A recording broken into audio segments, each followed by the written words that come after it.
Assalamualaikum warahmatullahi wabarakatuh Anda semuanya. Sekarang kita akan belajar materi larutan elektrolit kuat dan larutan elektrolit lemah. Seperti yang sudah kita ketahui sebelumnya, bahwa larutan itu merupakan suatu campuran homogen yang terdiri dari zat pelarut atau solvent dan zat terlarut atau solut. Nah, larutan tidak hanya dalam bentuk cairan, tetapi juga dalam bentuk padat dan gas. Pada larutan padat, di sini ada contohnya larutan kuningan, di mana kuningan ini terdiri dari tembaga dan seng. Tembaga mempunyai persentase 60-96%, sehingga bisa dikatakan tembaga adalah pelarut dan seng adalah zat terlarut. Pada larutan baja, terdiri dari besi, karbon, nikel, belerang, mangan, dan lainnya. Tetapi besi di sini lebih mempunyai jumlah yang lebih banyak daripada unsur yang lainnya, sehingga besi bisa disebut sebagai pelarut dan karbon beserta mangan dan kobalt adalah zat terlarut. Pada larutan cair, contohnya di sini adalah larutan gula, terdiri dari gula dan air. Gula adalah zat terlarut dan air adalah pelarut. Pada larutan garam, terdiri dari garam dan air. Garam adalah zat terlarut dan air adalah pelarut. Terakhir ada larutan gas. Larutan gas ini contohnya adalah udara yang kita hirup sehari-hari, di mana kita mengetahui bahwa udara yang kita hirup itu hanya oksigen, tetapi sebenarnya udara itu mengandung nitrogen, hidrogen, karbon dioksida, karbon monoksida, dan lainnya. Dari semua unsur yang terkandung di dalam udara tersebut, yang paling banyak adalah nitrogen sekitar 70%, sehingga nitrogen bisa dikatakan sebagai pelarut dan yang lainnya dikatakan sebagai zat terlarut. Nah, sekarang kita masuk ke materi inti kita, yaitu larutan berdasarkan daya hantar listriknya. Dibedakan menjadi larutan elektrolit dan larutan non-elektrolit. Larutan elektrolit apakah itu? Yaitu larutan yang dapat menghantarkan listrik. Sedangkan larutan non-elektrolit adalah larutan yang tidak dapat menghantarkan listrik. Larutan elektrolit terbagi lagi menjadi dua bagian, yaitu elektrolit kuat dan elektrolit lemah. Elektrolit kuat mempunyai ciri-ciri lampu akan menyala terang, dan pada elektroda akan timbul gelembung gas yang banyak. Sedangkan elektrolit lemah mempunyai ciri-ciri lampu akan menyala redup dan pada elektroda tidak ada gelembung gas, atau lampu tidak menyala dan pada elektroda timbul gelembung gas sedikit. Nah, kita dapat mengetahui ciri-ciri elektrolit kuat dan elektrolit lemah ini melalui suatu percobaan sederhana.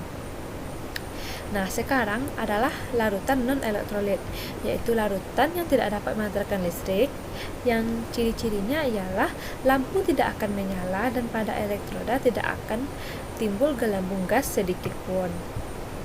Nah, selanjutnya ada derajat ionisasi dari suatu larutan yang dilambangkan dengan alfa. Ya, apa yang dimaksud dengan derajat ionisasi? Yaitu perbandingan antara jumlah mol dari zat yang terionisasi dengan jumlah zat mula-mula.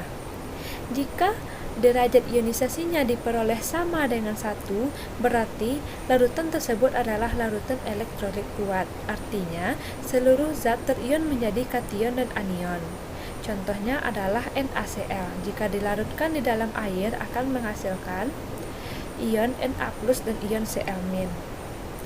Dan ion Na+ dan Cl- ini tidak akan dapat balik menjadi NaCl karena sudah terion menjadi ion-ion secara sempurna.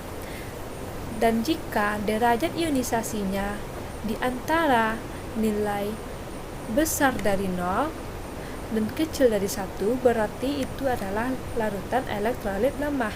Artinya, tidak seluruh zat terion menjadi kation dan anion. Contohnya adalah asam sianida yang akan terurai di dalam air menghasilkan H+ dan Cn-. Tetapi reaksi ini adalah reaksi kesetimbangan di mana H+ dan Cn- akan dapat balik membentuk asam sianida karena tidak terionisasi secara sempurna. Dan terakhir ada non-elektrolit. jika derajat ionisasinya adalah 0, dan di mana dapat diartikan bahwa tidak akan terbentuk kation dan anion di dalam air. Contohnya adalah glukosa. Glukosa walaupun dia larut di dalam air, tetapi dia tidak terion menjadi ion-ionnya di dalam air sehingga tidak dapat menghantarkan listrik. Nah, sampai di sini penjelasan Ibu. Jika Ananda masih kurang paham, silahkan ditanyakan. Dan sebelum itu, untuk lebih jelasnya, mari kita simak video berikut ini.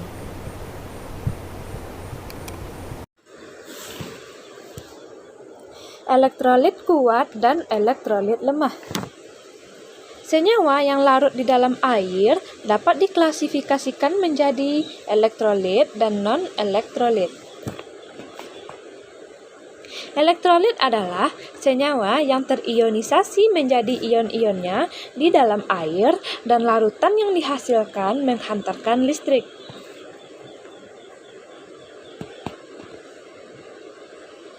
Sedangkan non-elektrolit adalah senyawa yang tidak terionisasi di dalam air dan larutannya tidak dapat menghantarkan listrik.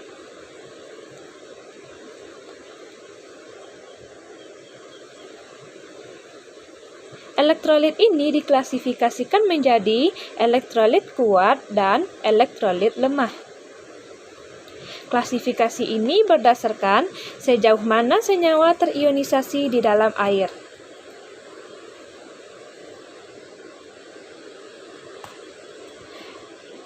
Elektrolit yang terionisasi umumnya disebut dengan elektrolit kuat.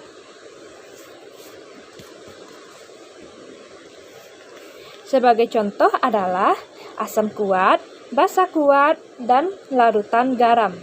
Disebut dengan elektrolit kuat. Ketika elektrolit kuat dilarutkan di dalam air, setiap molekulnya menghasilkan ion-ion secara sempurna. Sehingga diperoleh persamaan senyawa elektrolit akan terionisasi menjadi anion dan kation secara sempurna. NaCl merupakan elektrolit kuat di mana jika di dalam air akan terionisasi secara sempurna. Jika konsentrasi dari Na2SO4 adalah 0,01 molar, maka untuk mencari konsentrasi dari masing-masing ionnya ialah dengan mengalihkan ion-ion tersebut dengan masing-masing koefisiennya. Na2SO4 merupakan contoh lain dari elektrolit kuat. Jika di dalam air akan terionisasi menjadi ion Na+ dan ion SO4 2-. Karena konsentrasi Na2SO4 adalah 0,01 molar, maka untuk konsentrasi ion Na+ adalah 2 dikali 0,01 molar, dan untuk konsentrasi SO4 2- adalah 1 dikali 0,01 molar.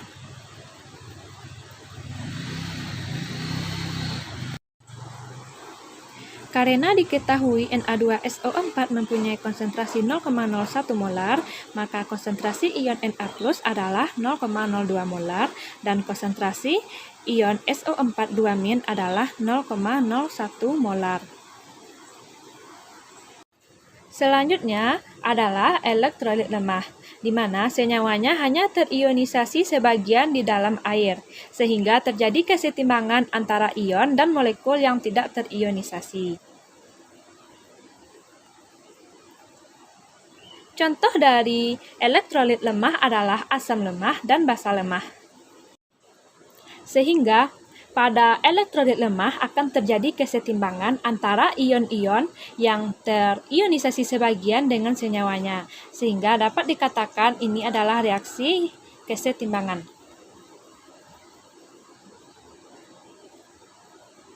Seperti pada persamaan reaksi bahwa CH3COOH akan setimbang dengan CH3COO- ditambah dengan H+.